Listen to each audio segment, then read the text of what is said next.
नमस्कार विद्यार्थी मित्रों, धोरण 11 कॉमर्स विषय आंकड़ाशास्त्र एनी अंदर चैप्टर नंबर 3 मध्यवर्ती स्थितिना माप। आ मध्यवर्ती स्थितिना मापनी अंदर आ आपणो छेल्लो सेशन छे। आ सेशन ની અંદર આપણે ચેપ્ટર કમ્પ્લીટ કરીશું। લાસ્ટ સેશન ની અંદર આપણે વર્ગીકૃત સતત આવૃત્તિ વિતરણ માટે બહુલક કેવી રીતે શોધાય તે શીખેલા અને એના માટેની બે શરતો। નંબર 1 કે જો આવૃત્તિ વિતરણ સતત પ્રકારનું હોય તો એની અંદર મહત્તમ આવૃત્તિ માત્ર એક જ વખત આપેલી હોવી જોઈએ અને નંબર 2 કે દરેકે દરેક વર્ગ અંતરાલની વર્ગ લંબાઈ સમાન હોવી જોઈએ। જો આ બંને શરતોનું સમાધાન થાય તો જ આપણે સ્પષ્ટ રીતે બહુલક મેળવી શકીએ છીએ। પણ જ્યારે આપણે બહુલક ટોપિક શરૂ કરેલો એ વખતે એવા આપણે જુદા જુદા ચાર સંજોગો જોયેલા કે એવા સંજોગો જ્યારે ઊભા થાય ત્યારે આપણને બહુલક સ્પષ્ટ મળતો નથી। નંબર 1 કે જો અવર્ગીકૃત માહિતી હોય તો અવર્ગીકૃત માહિતીમાં દરેકે દરેક અવલોકન માત્ર ને માત્ર એક જ વખત આપેલું હોય। નંબર 2 વર્ગીકૃત માહિતીમાં મહત્તમ આવૃત્તિ 2 અથવા તો 2 થી વધુ વખત આપેલી હોય। નંબર 3 વર્ગીકૃત સતત આવૃત્તિ વિતરણની અંદર જો વર્ગ લંબાઈ અસમાન હોય અને નંબર 4 आवृत्ति वितरण मिश्र प्रकारનું હોય। તો આ ચાર સંજોગોમાંથી જો કોઈ પણ સંજોગ ઊભો થાય તો એવામાં આપણને બહુલક સ્પષ્ટ મળતો નથી। તો બહુલક સ્પષ્ટ ન મળે એનો મતલબ એવું નથી કે એવી માહિતી માટે આપણે બહુલક શોધી જ ન શકીએ, પણ એ જે ચાર પરિસ્થિતિમાંથી જો કોઈ પણ પરિસ્થિતિ ઉદ્ભવે અને જો તમારે બહુલક મેળવવો હોય તો બહુલક કાર્લ પિયર્સને સૂચવેલા કાર્લ પિયર્સનના બહુલકના આસાદિત સૂત્રની મદદથી બહુલકનું એક આસાદિત સૂત્ર છે બહુલક m0 = 3m - 2x બાર। m નો મતલબ છે મધ્યસ્થ અને x બાર નો મતલબ છે મધ્યક। તો અહીંયા આપણે દરેકે દરેક પ્રકારની માહિતી માટે ચાહે અવર્ગીકૃત હોય, વર્ગીકૃત અસતત હોય કે વર્ગીકૃત સતત હોય એ ત્રણેય પ્રકારની માહિતી માટે આપણે મધ્યસ્થ શોધતા પણ શીખ્યા છીએ અને આપણે મધ્યક શોધતા પણ શીખ્યા છીએ। તો જ્યાં પણ આપણને બહુલક સ્પષ્ટ ન મળતો હોય તો એવા આવૃત્તિ વિતરણ માટે પહેલા તમારે મધ્યક અને પછી મધ્યસ્થ શોધી અને એના પછી બહુલકનું આસાદિત સૂત્ર મૂકી કે બહુલકનું આસાદિત સૂત્ર m0 = 3m - 2x બાર મૂકી તમે બહુલકની કિંમત મેળવી શકો છો। તો હવે આના રિલેટેડ આપણે એક એક્ઝામ્પલ શીખીએ। તો જોઈએ, મને બે વસ્તુ આપી છે। एक आपी છે મુલાકાતીઓની સંખ્યા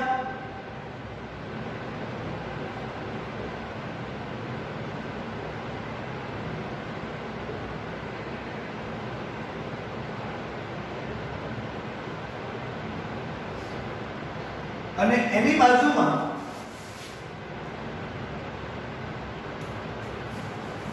અહીંયા मुलाकातों संख्या અને એની બાજુમાં વ્યક્તિઓની સંખ્યા।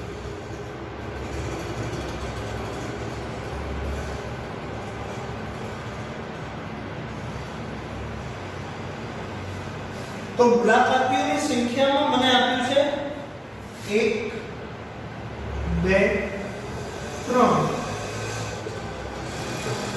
4 થી 7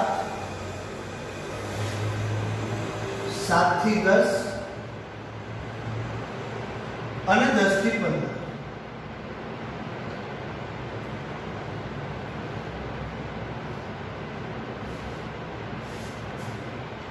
વ્યક્તિઓની સંખ્યા એમાં છે 17, 11, 18 17, 11, 18 9, 4, 1 9, 4, 1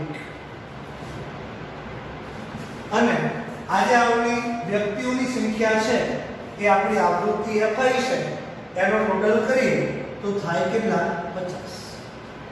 હવે મને કીધું છે શું કે આ માહિતી માટે બહુલક મેળવો. આના માટે બહુલક મેળવવાનો છે. તો બહુલક માટેનું મેઇન જો બહુલક સ્પષ્ટ મળતો હોય તો એનું સૂત્ર કયું છે? તો ત્રણેય પ્રકારની માહિતી માટે અલગ અલગ પ્રકારની પદ્ધતિ છે. અવર્ગીકૃત માહિતી હોય તો સૌથી વધુ વખત પુનરાવર્તિત થતું અવલોકન બહુલક. જો વર્ગીકૃત અસતત હોય તો મહત્તમ આવૃત્તિની સામેનું અવલોકન બહુલક. અને જો વર્ગીકૃત સતત આવૃત્તિ વિતરણ હોય તો m0 l fm f1 વાળું સૂત્ર. પણ આ જુઓ તો આ આવૃત્તિ વિતરણ કેવું છે? તો અહીંયા સુધી અસતત અને અહીંયાથી સતત. અસતત અને સતત બંને આવૃત્તિ વિતરણ ભેગા છે. મતલબ આપણે જે ચાર પરિસ્થિતિઓ મેં તમને કીધેલી કે જે પરિસ્થિતિમાં આપણને બહુલક સ્પષ્ટ મળતો નથી એ પૈકીની ચોથી કન્ડિશન કે જ્યારે આવૃત્તિ વિતરણ મિશ્ર પ્રકારનું હોય. મિશ્ર મતલબ કેવું મિશ્ર? તો કે અસતત અને સતત બંને ભેગું હોય એવું. તો આવી પરિસ્થિતિમાં આપણને બહુલક સ્પષ્ટ મળતો નથી.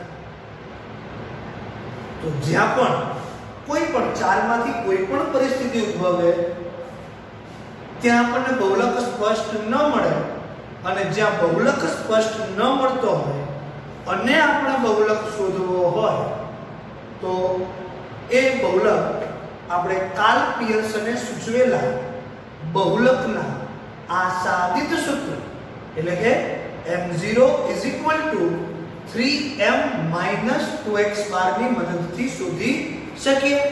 તો હવે અહીંયા મારે જો મને મધ્યક x બાર અને મધ્યસ્થ એમ મળી જાય તો હું બહુલક ઈઝી રીતે શોધી શકું. તો હવે આને મારે કરવાનું છે શું? તો આના માટે મારે મધ્યક અને મધ્યસ્થ શોધવાના છે. બહુલક તો શોધવાનો છે પણ બહુલક મને ક્યાંથી મળશે? તો કે બહુલકના આસાદિત સૂત્રથી.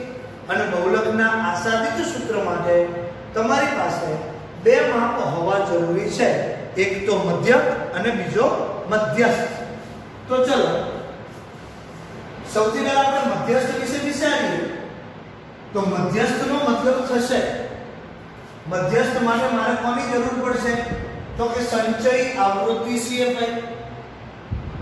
સંચય આવૃત્તિ CFI અહીંયા આપેલા અવલોકનો જે છે એ ચડતા ક્રમની અંદર જ આપેલા છે.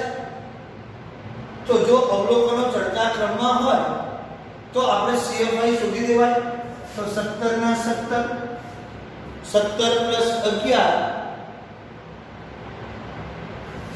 સોરી અહીંયા 7 + 11 + 18 9. તો અહીંયા 7 ના 7 11 ને 7 18 ને 18 36 36 + 9 તો 45 45 + 4 49 49 + 1 એટલે 50. હવે ચલો આના પરથી મને CFI મળી જશે. હવે મધ્યક તો fi આપેલી છે તો મધ્યકનું સૂત્ર જશે x bar = sigma fi xi upon n. તો ચલો અહીંયા તો આ xi તો છે પણ આની xi કઈ? તો એના માટે xi મેળવવા માટે મારે શું લેવું પડે? મધ્ય કિંમત xi. તો 1 ના 1 2 3 આની મધ્ય કિંમત 4 + 7 तो 7 ને 4 કેટલા થાય 11 11/2 કરો તો 5.5 10 ને 7 17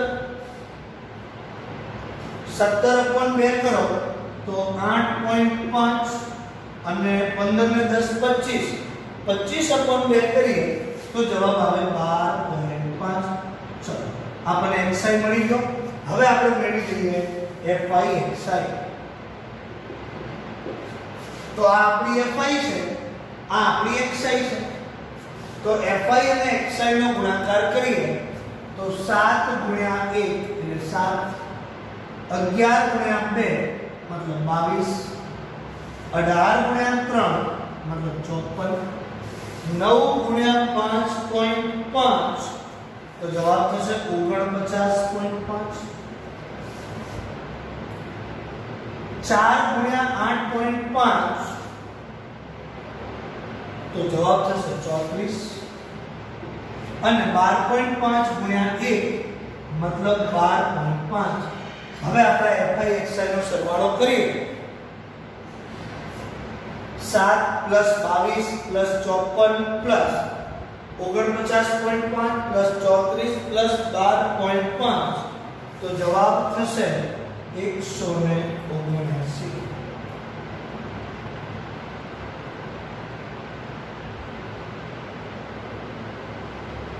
જવાબ થાય છે 179 ચલો હવે મેં આપણે અહીંયા બે વસ્તુ શીખવાની છે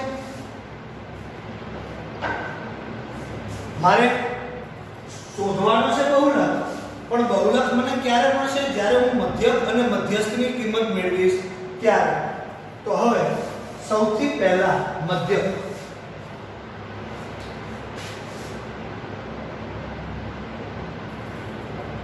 તો મધ્યકને શું કે આપણે સૂત્ર શું થાય x bar = sigma fi xi upon n મધ્યકનું સૂત્ર શું થાય x bar = sigma fi xi upon n sigma નો મતલબ થાય સરવાળો fi xi નો સરવાળો મતલબ 179 upon n મિત્રો યાદ રાખજો જ્યારે પણ આવૃત્તિ fi આપેલી હોય અને તમારે જો n ની કિંમત મૂકવાની હોય તો n તરીકે તમારે કોને લેવાના છે તો કે આવૃત્તિ fi ના સરવાળા તો fi નો સરવાળો કેટલો થાય છે 50 તો બરાબર 179/50 કરીએ તો જવાબ આવશે 3.58 શું તો કે ગુણાકાર હવે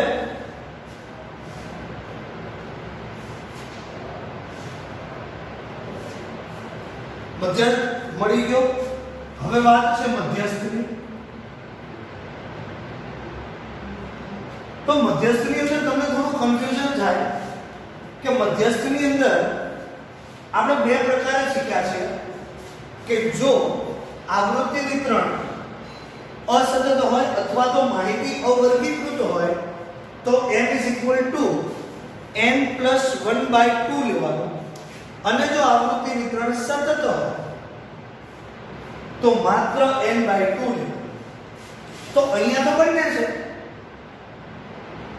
અસતત પણ છે અને સતત પણ છે તો મધ્યસ્થ તરીકે આપણે કોને લઈશું n + 1/2 લઈશું કે n/2 લઈશું તો યાદ રાખજો જ્યારે કદાચ કોઈ આવૃત્તિ વિતરણની અંદર માત્ર એક પણ જો વર્ગ આપેલો હોય તો તમારે એને સતત આવૃત્તિ વિતરણની મદદથી ગણવું મતલબ સતત આવૃત્તિ વિતરણમાં આપણે શું લઈએ છીએ m n/2 માં અવલોકનની કિંમત તો અહીંયા લખીએ m n/2 માં અવલોકનની કિંમત તો હવે m બરાબર n કેટલો છે 50/2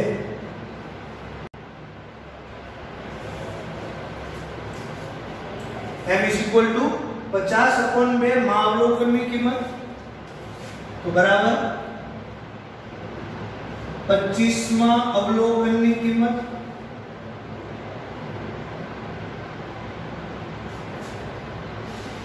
હવે આ 25 માં અવલોકનની કિંમતને આપણે શેમાં જોવાની છે CFI ની અંદર તો CFI ની અંદર જોઈએ 25 નો સમાવેશ શેમાં થાય છે 36 માં અને 36 ની સામેનું અવલોકન કયું આવી જાય છે 3 તો અહીંયા હું લખું CFI ના ખાનામાં જોતા મધ્યસ્થ m બરાબર કેટલા થાય છે અને હવે આપણે જે મેળવવાનું છે એ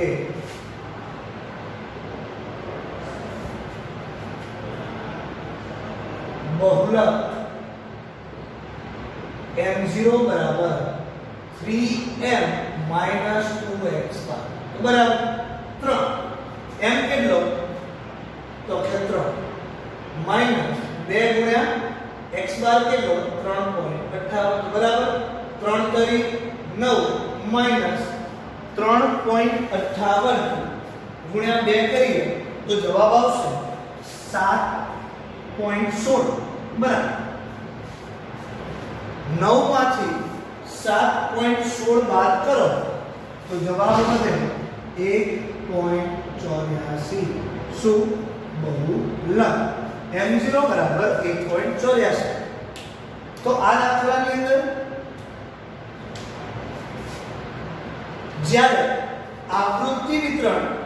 જ્યારે પણ આવૃત્તિ વિતરણ મિશ્ર પ્રકારનું હોય અથવા તો એવી ચાર કન્ડિશન માંથી કોઈ પણ કન્ડિશન આવતી હોય કે જેની અંદર તમને બહુલક સ્પષ્ટ ન મળતો હોય તો એવી પદ્ધતિની અંદર બહુલક મેળવવા માટે બહુલકનું આસાદિત સૂત્ર m0 3m 2x નો ઉપયોગ કરવામાં આવે છે તો આ એક્ઝામ્પલને તમે નોટ ડાઉન કરી દો